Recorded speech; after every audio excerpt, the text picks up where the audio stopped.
Thank you, sir. Thank you. Well, thank you very much. Ian, I'm going to trump you from your lovely slides. Now, my slide is a lot more glamorous than yours, I think.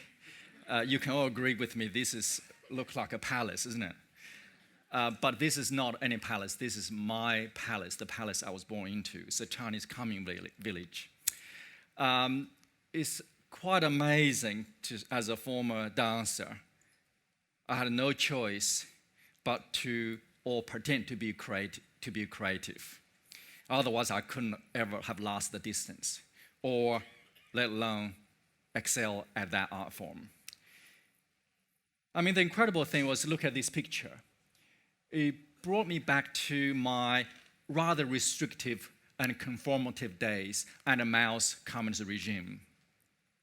Just give you a little bit of idea of the kind of restrictiveness and the terrible environment I was born into. And you'll be just wondering what the hell a ballet dancer came from this village. At the time I was born into in 1961 in China, there were roughly between 35 to 40 million people died of starvation. My childhood was full of complete, utter political brainwash by Mao's political propaganda.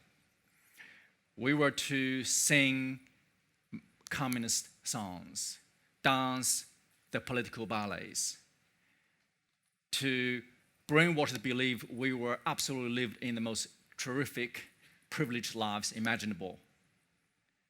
And of course, we have to even dream the political ideals of Mao's.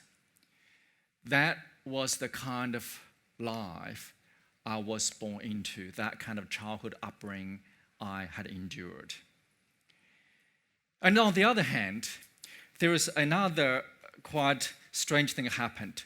My uneducated father, both my parents never had the privilege to go to school for a single day, but until my father's death 2 years ago, he still couldn't read or write. But he told these incredibly thought-evoking fables, tales that he had heard through generations, perhaps passed down through China, always verbally, because 99.9% of the people in the village were never educated. One little fable he liked to repeat to us, particularly during the times when there is no heating inside of the room. Temperature in my hometown could drop down to anywhere between 15 to 20 degrees below zero. Not enough food to eat. We knew we were going to go to sleep starving yet again. During these kind of moments, he tells these stories. One story, I loved it, became my favorite, stuck with me throughout my journey. Sometimes when I was satisfied with what I've done, or truly felt bent against break wall with no way forward, on the verge of chucking the towels, change of direction. Somehow this simple fable reminded me where I had come from and how hard or how creative I have to be if I want to keep my journey forward. I'd like to tell this simple fable to you today. It is about this little frog born into a deep well. For all his life, he was taught the limited patch of sky, the occasional stars and moon, but mainly this dreadful cold and darkness was all life had to offer. Until one day, this land frog above told him there's a bigger and better world up there, far more to explore, to experience, and to enjoy. Of course, he didn't believe it. He went to his father. He said, "Father, please tell me that's not true. Others don't have more than we do in life." Only at that moment, his father confessed to his son. He had also heard there's a bigger and a more beautiful world up there. But throughout his life, he had tried and tried with utter desperation, tried to escape the deeper world he was born into.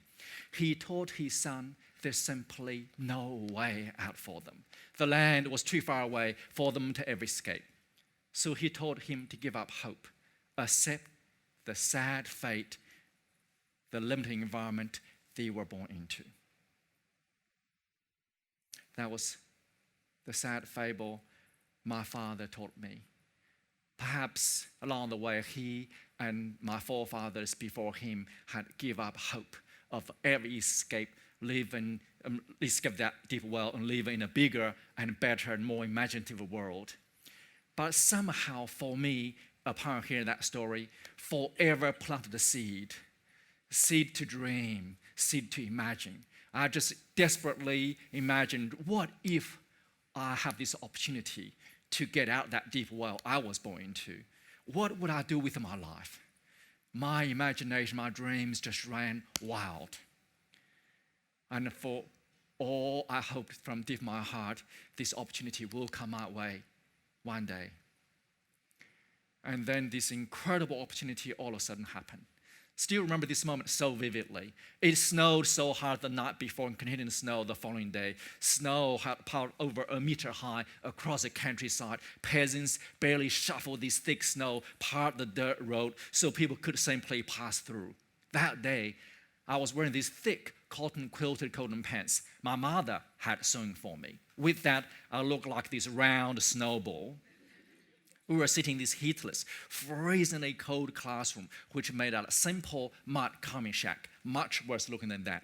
You could feel the whirling wind chilling deeply into your bones. We all sitting there shivering. Now, what's supposed to keep us warm was our teacher told us to read this "We Love You" Chairman Mao text 10 times in a row. You can well imagine just how heartwarming that was. As though you were told to read this "We Love You" Julia Gillard 10 times in a row. I mean, we were brainwashed to that extent. In the middle of that reading, 4 men suddenly led into our classroom. They were introduced to us as Madam Mao's cultural advisors from the Beijing Dance Academy, and they were there to select talents to study ballet. Ballet? What the damn is ballet? We have no idea what ballet was. We didn't have opera, music, we didn't have a cinema or theater to go into, so we didn't know what ballet was. And then these 4 men asked all to stand up to sing songs. You could well guess, the only kind of songs we ever told and allowed to sing was "We Love You" Chairman Mao kind of songs. In the middle of that singing, these 4 men walk along the aisles, look at each person's faces, trying to get some vague idea of our physical body shape through our snowball-like clothes. So they passed me by without taking any notice. Out of the 40-odd kids in the room that day, they selected one girl.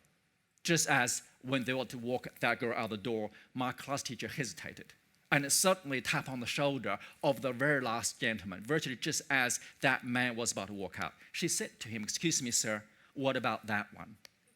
And that one was me. Then after that moment, I went through this incredible audition process throughout China. They went through millions of kids and they selected 44. Along the way, they put our bodies into the impossible positions. They've torn both my hamstrings during that audition process. But luckily, I was one of the 44 kids being chosen. Then that started this incredible journey, opening a whole entire new world with that little tiny opportunity that day.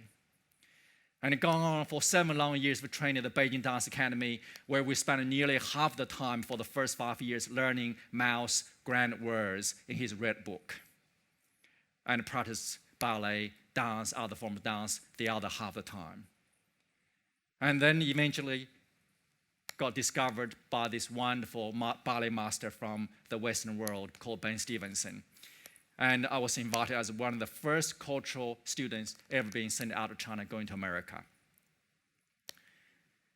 Looking back at my life, from this peasant boy, received this incredible training for 7 long years of dance training, started from 5:30 in the morning all the way until 9 o'clock at night, 6 days a week we trained. Eventually went to America, and another whole new world opened in front of me. And I have to say, going into America I would never have dreamed that with the freedom people enjoyed, you can just absolutely have the wildest dreams. You still have the opportunity to be realize those dreams, as long as you have the work ethic, as long as you have the guts and the courage to carry through with it. And then reflecting upon what kind of life I would have going back to China made me decide to stay in America, which nearly lost my life. When I was dragged away by 4 guards in the Chinese consulate that night, when they said, "We're going to kill this bastard," when they shut the door in front of me, I truly thought it doesn't matter how creative I I can be. No one's going to help me that night. No one could help me. And that was an incredible soul-searching, self-discovery 21 hours when you were on the verge of losing your life and eventually finally gain the freedom after your standoff, after you have virtually given up all hope and conceded you're going to die that night. When I walk out that counseling that night, I promised myself I would go on achieving as big of a success I could possibly achieve. And I would never take things for granted. I would use my intelligence, my creativity, and never be afraid of my own shadows. From that moment onwards, I went on this incredible journey. Went on to become one of the top 10 dancers in the world, quoted by New York Times, London Times, winning 2 silver and bronze medals at 3 international ballet competitions. You know, the one thing I would like to say to you, you know, despite that great career success, you know, from this ballet art form so un-Chinese, eventually considered a handsome Western prince with a Chinese look. And from someone from 18 years of age, couldn't speak a single word in English, my favorite phrase at that time was, "Oh dear me," to eventually self-taught English myself and wrote an international best-selling author autobiography, and is in the 52nd reprint. Now, all of these things, often people came to me, interviewed by some prominent media, said, "Lee, you must be natural at what you do. You must be never had setbacks and all that." But come on. I mean, the kind of setbacks, the kind of incredible difficulties I have to overcome was incredible. It was, at times, I couldn't see my way through. But one thing I would like to say to you was, looking back, I have to say that the few ingredient that stand out for me was truly, you have to have this free mind, the curious mind to dream big, to trust your instincts. And let's face it, we all, every one of us, 99.9% of people in the audience today, at some time in your lives, you have these brilliant ideas. You have life-transforming ideas.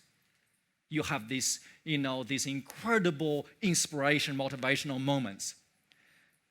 But the question is, how many of us follow through with these ideas?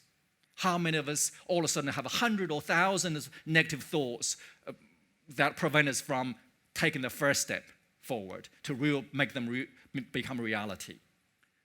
How many of us get down to the research stage, action plans? And even fewer, I can guarantee you, that have the courage to take that first step, second step. When you fall down, your dreams shattered into 1,000 pieces. How many of us still be able to have the courage to pick up these shattered pieces and carry on forward like nothing had happened yesterday? So many brilliant ideas left still in people's dreams, resting in our subconscious mind forever, be buried along with it.